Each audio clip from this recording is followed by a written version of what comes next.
जय श्री कृष्णा। राधे राधे। आज के वीडियो में आप लोग सुनेंगे इंदिरा एकादशी व्रत की कथा। धर्मराज युधिष्ठिर कहने लगे कि हे भगवान, आश्विन कृष्ण पक्ष एकादशी का क्या नाम है, इसकी विधि तथा फल क्या है, सो कृपया करके कहिए। भगवान श्री कृष्ण कहने लगे कि इस एकादशी का नाम इंदिरा एकादशी है। यह एकादशी पापों को नष्ट करने वाली तथा पितरों को अधोगति से मुक्ति देने वाली होती है। हे राजन, ध्यान पूर्वक इसकी कथा सुनो। इसके सुनने मात्र से ही वायप्य यज्ञ का फल मिलता है।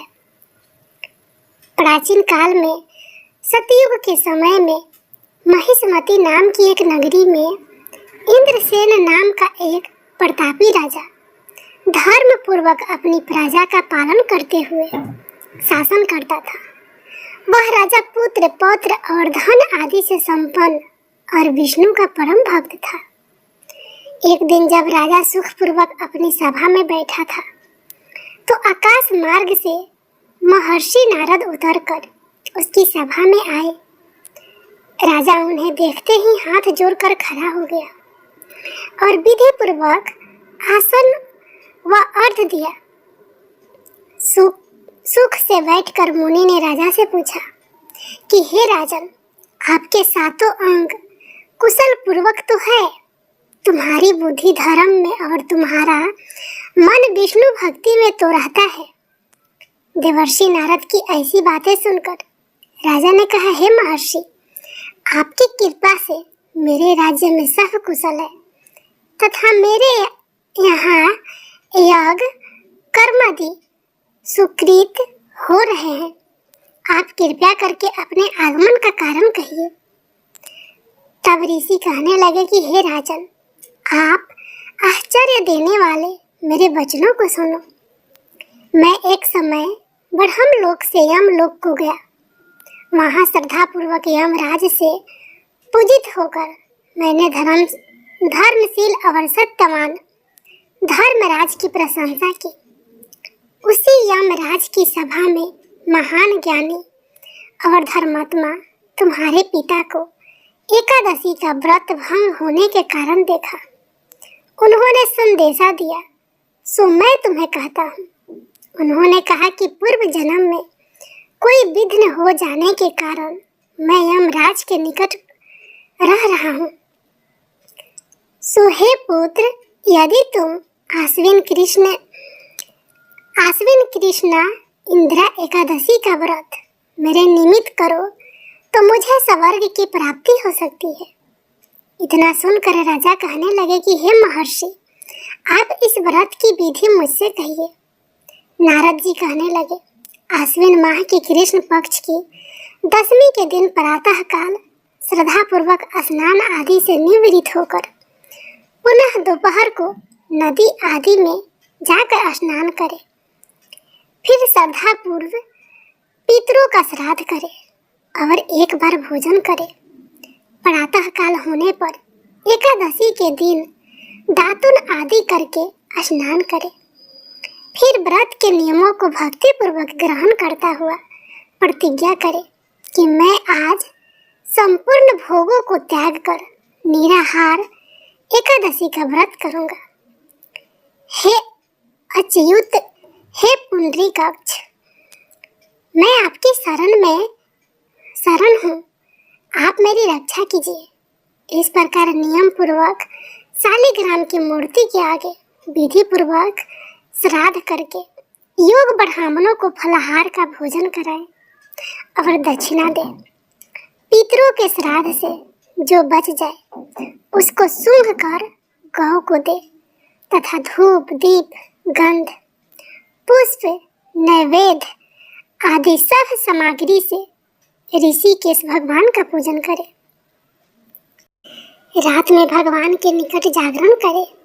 इसके पश्चात द्वादशी के दिन प्रातः काल होने पर भगवान का पूजन करके ब्राह्मणों को भोजन कराए।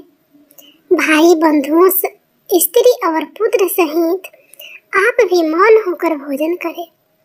नारद जी कहने लगे कि हे राजन, इस विधि से यदि तुम आलस से रहित होकर इस एकादशी का व्रत करोगे तो तुम्हारे पिता अवश्य ही स्वर्ग लोक को जाएंगे। इतना कहकर नारद जी अंतर्धान हो गए। नारद जी के कथा अनुसार राजा द्वारा अपने बांधवों तथा दासों सहित व्रत करने से आकाश से पुष्प वर्षा हुई और उस राजा का पिता गुरूर पर चढ़कर विष्णु लोक को गया। राजा इंद्रसेन भी एकादशी के व्रत के प्रभाव से निष्कंटक राज्य करके अंत में अपने पुत्र को सिंहासन पर बैठाकर स्वर्ग लोक को गया। हे युधिष्ठिर, यह इंदिरा एकादशी के व्रत का महात्म्य मैंने तुमसे कहा। इसके पढ़ने और सुनने से मनुष्य सह पापों से छूट जाते हैं और सब प्रकार के भोगों को भोग कर वैकुंठ को प्राप्त होते हैं। अब आप लोग सुनिए एकादशी के दिन सुने जाने वाली 11 माता की कहानी। एक बार एक राज्य में एक राजा रहा करता था। राजा बहुत ही बुद्धिमान और बलशाली था। राजा सैदव अपनी प्रजा का बहुत अच्छे से ध्यान रखता था। राजा भी अपने प्रजा को बहुत पसंद करती थी। राजा की 2 बेटियां थीं। राजा अपनी दोनों बेटियों से बहुत प्रेम करता था। राजा की छोटी बेटी देखने में बहुत सुंदर और आकर्षण थी और राजा की बड़ी बेटी छोटी बेटी के मुकाबले थोड़ा कम सुंदर थी। राजा की छोटी बेटी 11 माता की पूजा करती थी और सभी लोग राजा की छोटी बेटी से बहुत प्रेम करते थे और बहुत प्रशंसा किया करते थे। राजा भी अपनी छोटी बेटी को बड़ी बेटी से छोटी बेटी को अधिक प्रेम करता था, जिस कारण राजा की बड़ी बेटी को अपनी छोटी बहन से बहुत नफरत होने लगी। राजा की दोनों बेटियां जब बड़ी हो गई तब एक पड़ोसी राज्य में रहने वाला राजकुमार राजा की बड़ी बेटी के लिए रिश्ता लेकर आया। लेकिन जैसे ही उस राजकुमार की नज़र राजा की छोटी बेटी पर पड़ी तो वह राजकुमार राजा की छोटी बेटी पर आकर्षण हो गया और उससे पहले नज़र में प्रेम कर बैठा। उस राजकुमार ने राजा की बड़ी बेटी के साथ विवाह करने से मना कर दिया और उसने राजा से कहा कि मैं आपकी छोटी बेटी से विवाह करना चाहता हूँ। जिसके बाद राजा की बड़ी बेटी यह देखकर अपनी छोटी बहन से बहुत क्रोधित हो गई और राजा की बड़ी बेटी ने अपनी छोटी बहन को अपना सबसे बड़ा दुश्मन मान लिया।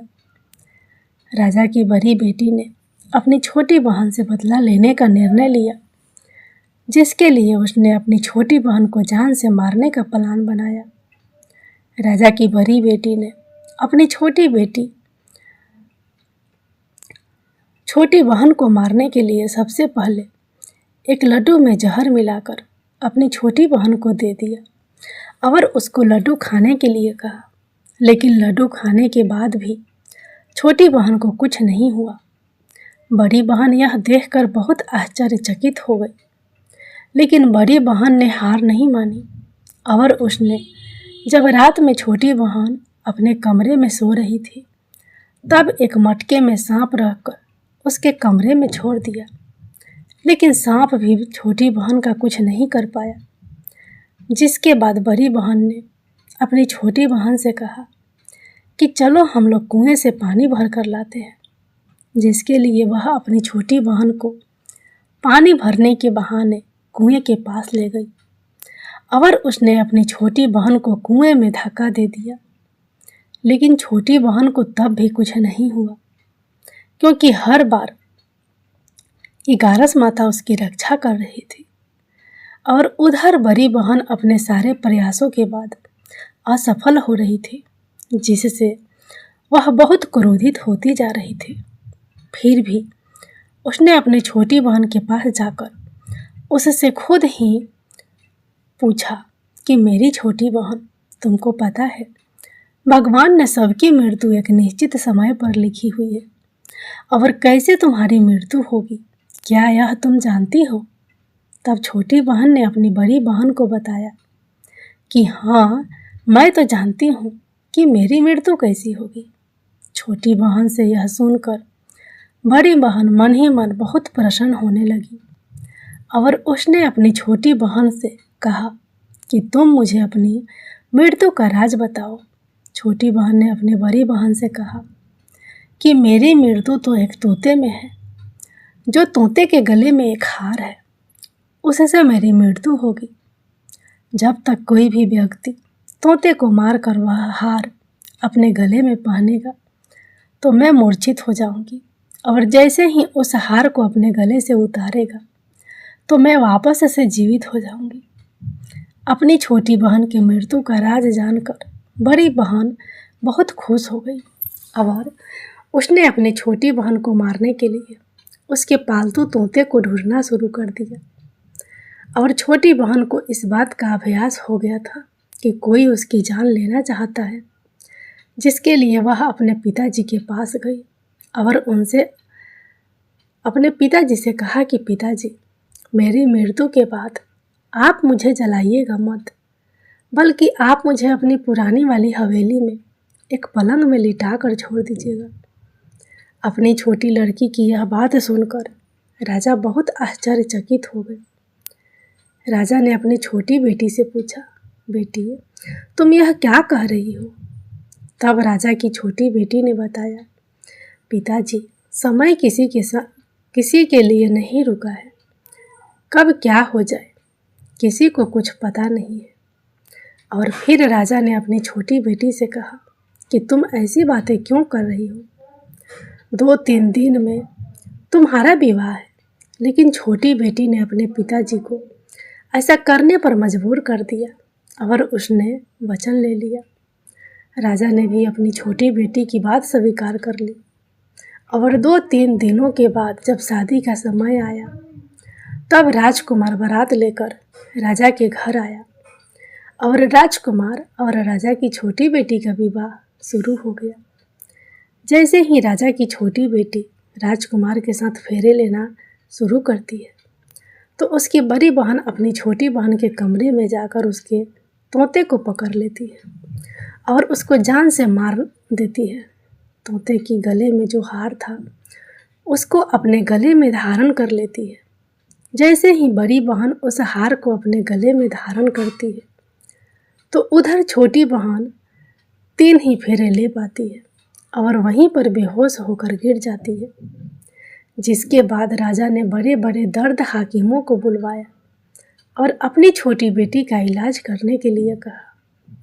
राजा की बात सुनकर वैद्य ने छोटी बेटी को जब चेक किया तो राजा को बताया कि आपकी छोटी बेटी ना तो जीवित है और ना ही मरी हुई है।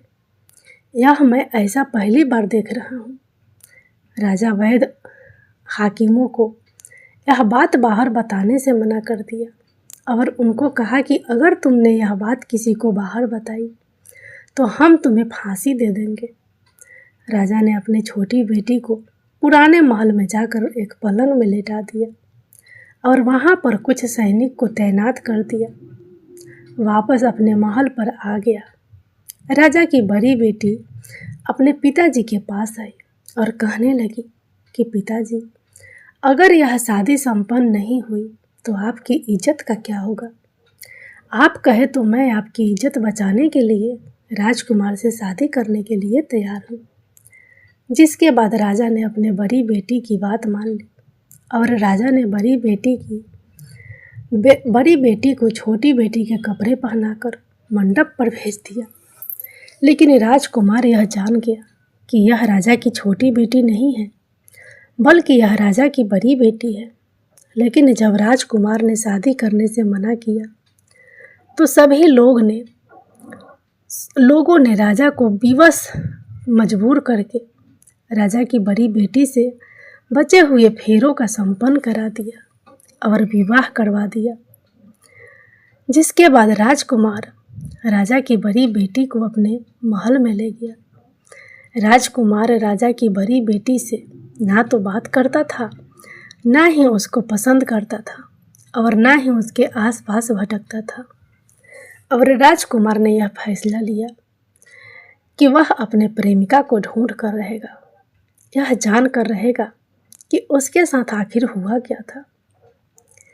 एक दिन राजकुमार अपने घोड़े पर सवार होकर राजा के पुराने महल के पास पहुंच गया, जहां पर उसने कुछ सैनिकों को देखा।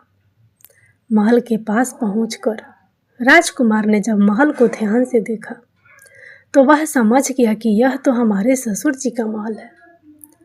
तब राजकुमार ने सैनिकों से पूछा, तुम लोग यहाँ पर क्या कर रहे हो? और इस महल के अंदर उस पलंग में कौन लेटा है? जिसके बाद सैनिकों ने बता दिया कि यहाँ पर राजा की छोटी बेटी लेटी है। यह सुनकर राजकुमार बहुत खुश हो गया और वह तुरंत अपनी प्रेमिका के पास पहुँच गया और उसकी सेवा करने लगा। जैसे ही रात हुई तो राजा की छोटी बेटी उठकर खड़ी हो गई। राजकुमार यह देखकर बहुत खुश हो गया और उसने अपनी प्रेमिका से पूछा कि तुम यहाँ क्या कर रही हो? तुम मेरे साथ मेरे घर चलो। राजा की छोटी बेटी ने राजकुमार को सारी बातें बता दी कि मेरी जान एक तोते में बसी थी और मैंने यह बात सिर्फ अपनी बड़ी बहन को बताया था और मुझे पता है कि उसने ही मुझे मारने का प्रयास किया है। उसके पास एक हार है जिसको वह सुबह पहन लेती है और रात को उतार देती है। जब तक वह हार को पहनने ले रहती है तब तक मैं मूर्छित रहती हूँ और जैसे ही वह हार को उतार देती है तो मैं जीवित हो जाती हूँ। और जब तक मेरी बहन के पास वह हार है तब तक मैं ऐसे ही जीवित और मूर्छित होती रहूँगी। अगर मेरी बहन के पास जो हार है वह मेरे हाथ में लग जाए तो मैं हमेशा के लिए जीवित हो जाऊंगी। राजकुमार यह बात सुनकर राजा की छोटी बेटी के पास रहने का निर्णय ले लिया और उसने अपने बचे हुए सारे फेरे उस पलंग में लेटी राजकुमार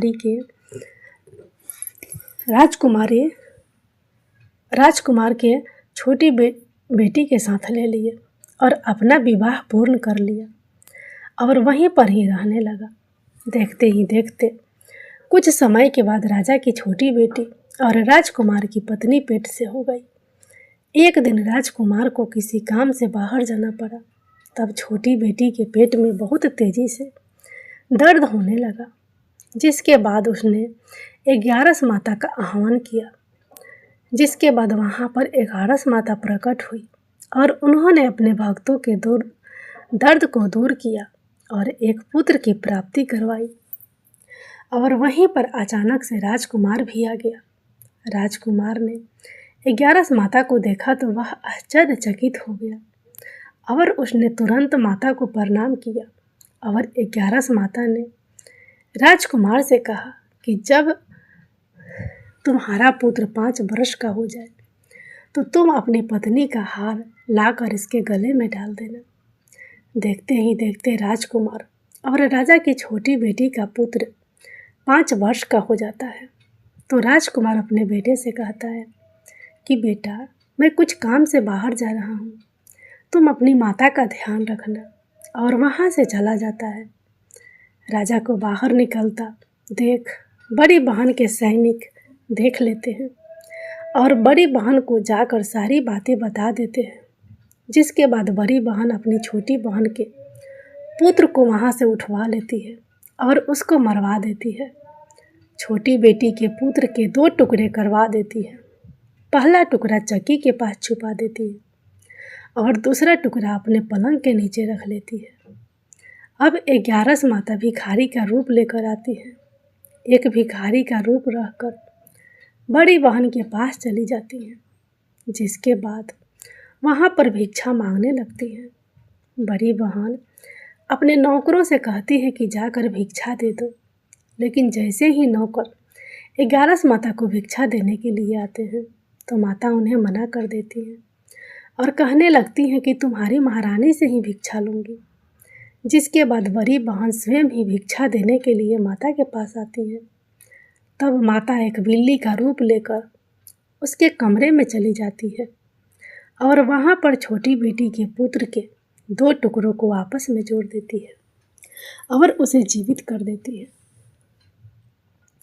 उसे वहाँ से ले जाती है और राजकुमार अपने बेटे को लेकर अपनी पत्नी के पास जाता है और उसे कहता है कि तुम इसका ध्यान रखना। अगर तुम इस बच्चे को अच्छे से ध्यान रखोगी तो मैं तुमसे बात करूँगा। एक दिन राजकुमार अपने बच्चे से कहता है कि तुम मम्मी से उनके गले का हार मांग लो। जिसके बाद राजकुमार का लड़का अपनी मम्मी के पास जाता है और कहता है कि मम्मी मुझे तुम्हारा हार चाहिए जो तुम गले में पहन रखा है। यह सुनकर पहले तो बड़ी बहन बहुत क्रोधित होती है, पर उसको यह याद आता है कि राजकुमार ने कहा था कि अगर मैं इस बच्चे का ध्यान अच्छे से रखूंगी तो वह मुझसे बात करेंगे, जिसके कारण वह हार को उस बच्चे को दे देती है और वह तुरंत हार को ले जाकर अपने पिताजी को दे देता है। और तभी राजकुमार अपने बेटे को लेकर वहाँ से जाने लगता है और अपनी पत्नी से कहता है कि तुम हमारे लिए खाना बना कर रखना, मैं शाम को आकर तुम्हारे साथ खाना खाऊंगा। और वह अपने बेटे को लेकर वहाँ से चला जाता है। जिसके बाद वह राजा के पास जाता है और उनको सारी बातें बता देता है। राजा अपनी बड़ी बेटी की यह करतूत सुनकर बहुत क्रोधित होते हैं और अपनी परवरिश पर ही दोष देने लगते हैं और राजकुमार को अपनी छोटी बेटी के साथ रहने के लिए आदेश देते हैं।